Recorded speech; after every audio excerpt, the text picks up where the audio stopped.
Hi అండి. Hello మీ family అంతా so హ్యాపీగా ఉన్నారు. చాలా హ్యాపీగా ఉన్నా. కళ్యాణ్ ఇట్స్ గారు. Bin a great year. Yeah! సరే, చిన్న కథ అంటే చిన్న సినిమా అని చెప్పి మీ దగ్గరికి వచ్చామన్నారు. మీ దగ్గరికి వచ్చిన తర్వాత కూడా డిస్కషన్స్‌లో ఉంది. కానీ మా రాను రాను సినిమా సాంగ్స్ హిట్ అవ్వడం అనేది పెద్ద సినిమా అయింది. ఇప్పుడు బాగా అయింది.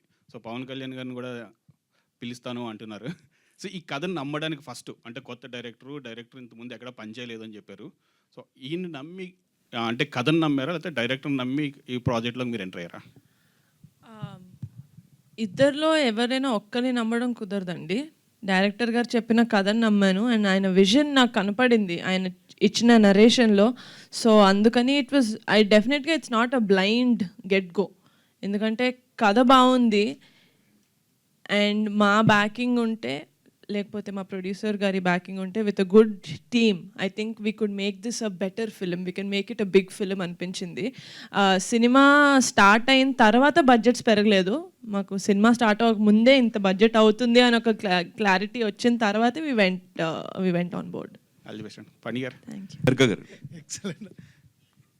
సో టీజర్ అయితే చాలా బాగుందండి. థ్యాంక్ యూ సో మచ్ అండి. సో ఈ సినిమా ఒక మెమరీస్ అన్నీ మనకి గుర్తు చేస్తుంది అన్నట్టు చెప్తున్నారు కాబట్టి, సో మీరు కూడా మీ ఇంట్లో చాలామంది కజిన్స్తో పెరుగుంటారు. చరణ్ గారు కావచ్చు, వరుణ్ గారు కావచ్చు, ధరమ్ తేజ్ గారు కావచ్చు, వీళ్ళందరితో. సో మీకున్న ఒక మెమరీ అయినా షేర్ చేసుకుంటారా? లైక్ మీకు గుర్తొచ్చింది లైక్ ఈ స్టోరీ విన్నప్పుడు. నాకు డెఫినెట్గా ఉండే మెమరీ, వెరీ స్ట్రాంగ్ మెమరీ అంటే అది చాలా మందికి తెలుసు అనుకుంటా. ఎవ్రీ సండే చిరంజీవి గారి ఇంట్లో కలుస్తాం మేము, కజిన్స్, ఫ్యామిలీ, రిలేటివ్స్ అందరు కాదు, జస్ట్ క్లోజ్ ఫ్యామిలీ.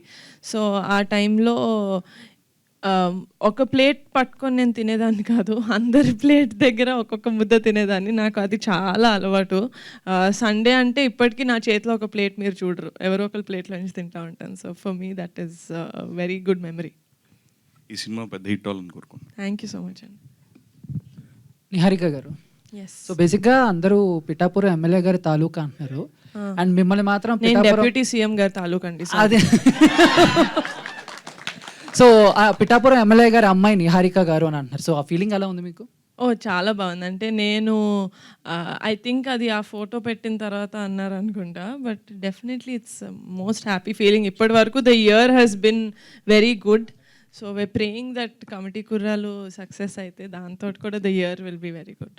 బేసిక్గా నాకు క్వశ్చన్ ఏంటంటే నిహారిక గారు, అంటే వేరే లాంగ్వేజ్లో కూడా చాలా కొత్త సినిమాలు వస్తున్నాయి, బట్ ఆ సినిమాలన్నీ హిట్ అవుతున్నాయి అండ్ 100 కోట్లు కలెక్షన్ చేస్తున్నాయి. అంటే స్టార్ హీరోస్ లేకపోయినా అండ్ తెలుగులో అంతకంటే బెటర్ సినిమాలు ఉన్నాయి, మంచి సినిమాలు ఉన్నాయి, బట్ 100 కోట్లు అనేది కొంచెం కష్టం అవుతుంది. సో ఇది ఎప్పుడైనా మీరు థింక్ చేశారా, ఎందుకు మన తెలుగులో కొంచెం ఎక్కువ కలెక్షన్స్ అనేవి? అంటే ఆ ఇండస్ట్రీలో 100 crores చేయట్లేదేమో ఒక్కొక్క సినిమాలు. I think they doing it across the south states, let it be Premalu or Manjummel boys. అది మనం మిగతా స్టేట్స్కి వెళ్ళిన తర్వాత it made so much of money, if I'm not wrong. So అలాగే అంటే as Telugu audience I think we're little more open to other language films. So I think that is the one reason. But committee కుర్రాళ్ళు కూడా ఏ భాషా భేదం లేకుండా అన్ని రాష్ట్రాలకి వెళ్ళి అందరూ చూసి అందరూ ఆదరించాలని కోరుకుంటున్నాను. Thank you. Thank you. Yeah, first of all Committee కూరలందరికీ కూడా కంగ్రాచులేషన్. టీజర్ చాలా అద్భుతంగా ఉంది. ఎస్. సో నిహారిక గారు, అంటే టీజర్ చాలా ఇంప్రెసివ్గా అనిపించింది. ఎందుకంటే చూస్తున్నప్పుడు ఆ సాంగ్స్ 2 సాంగ్స్ కావచ్చు చాలా బాగున్నాయి. ఇంకా సాంగ్స్ కోసం వెయిట్ చేయాలని అయితే ఒక ఇంప్రెషన్ క్రియేట్ చేశారు సో అనుదీప్ గారు. సో అంటే మళ్ళీ రావు, అంటే ఆ రోజుల్లో మళ్ళీ రావు అనే, అంటే అలాంటి సిచ్యువేషన్ అంటే మీకు లైఫ్లో గుర్తొచ్చింది ఏంటి ఆ సాంగ్ వినగానే, ఆ రోజుల్లో మళ్ళీ రావు అన్న? నాకు డెఫినెట్లీ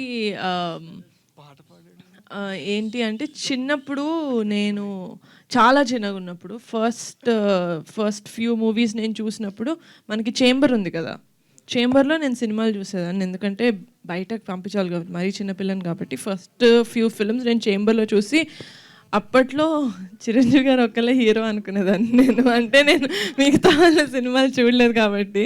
సో కానీ మెల్లమెల్లగా నాగార్జున గారి సినిమాలు, బాలకృష్ణ గారి సినిమాలు, వెంకటేష్ గారి సినిమాలు కూడా రామానాయుడులోను చేంబర్లోను ప్లే చేయడం చూసినప్పుడు ఓకే మిగతా వాళ్ళు కూడా ఉన్నారు. సో అలాంటి థియేటర్స్లో చేంబర్లో నాకు సినిమా చూడడం అనేది I don't think I'll get it back. ఎందుకంటే ఇప్పుడు ప్రసాద్ లావ్ అంటున్నారు, ఏఎంబి అంటున్నారు, ఎక్కడంటే అక్కడ పెద్ద పెద్ద ఫంక్షన్స్ చేసుకుంటున్నారు. కానీ ఆ ప్లేస్ ఎప్పుడు విజిట్ చేసినా it's like a very good memory for me. ఎందుకంటే చిన్నప్పుడు స్నాక్స్ కోసం పరిగెట్టింది అదంతా గుర్తొస్తుంది అనమాట. నేను వైష్ణవ్ ఎక్కువ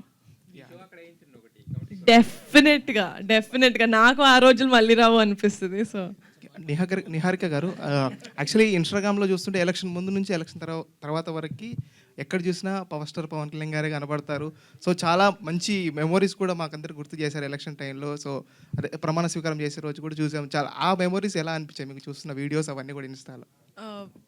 నాకు అసలు ఫ్యాన్స్ ఎడిట్ చేసినవి ఇంపెక్కబుల్ ఎడిట్స్ అండి. నేను పోస్ట్ చేసిన పిక్చర్ కూడా it's one of the fans edit.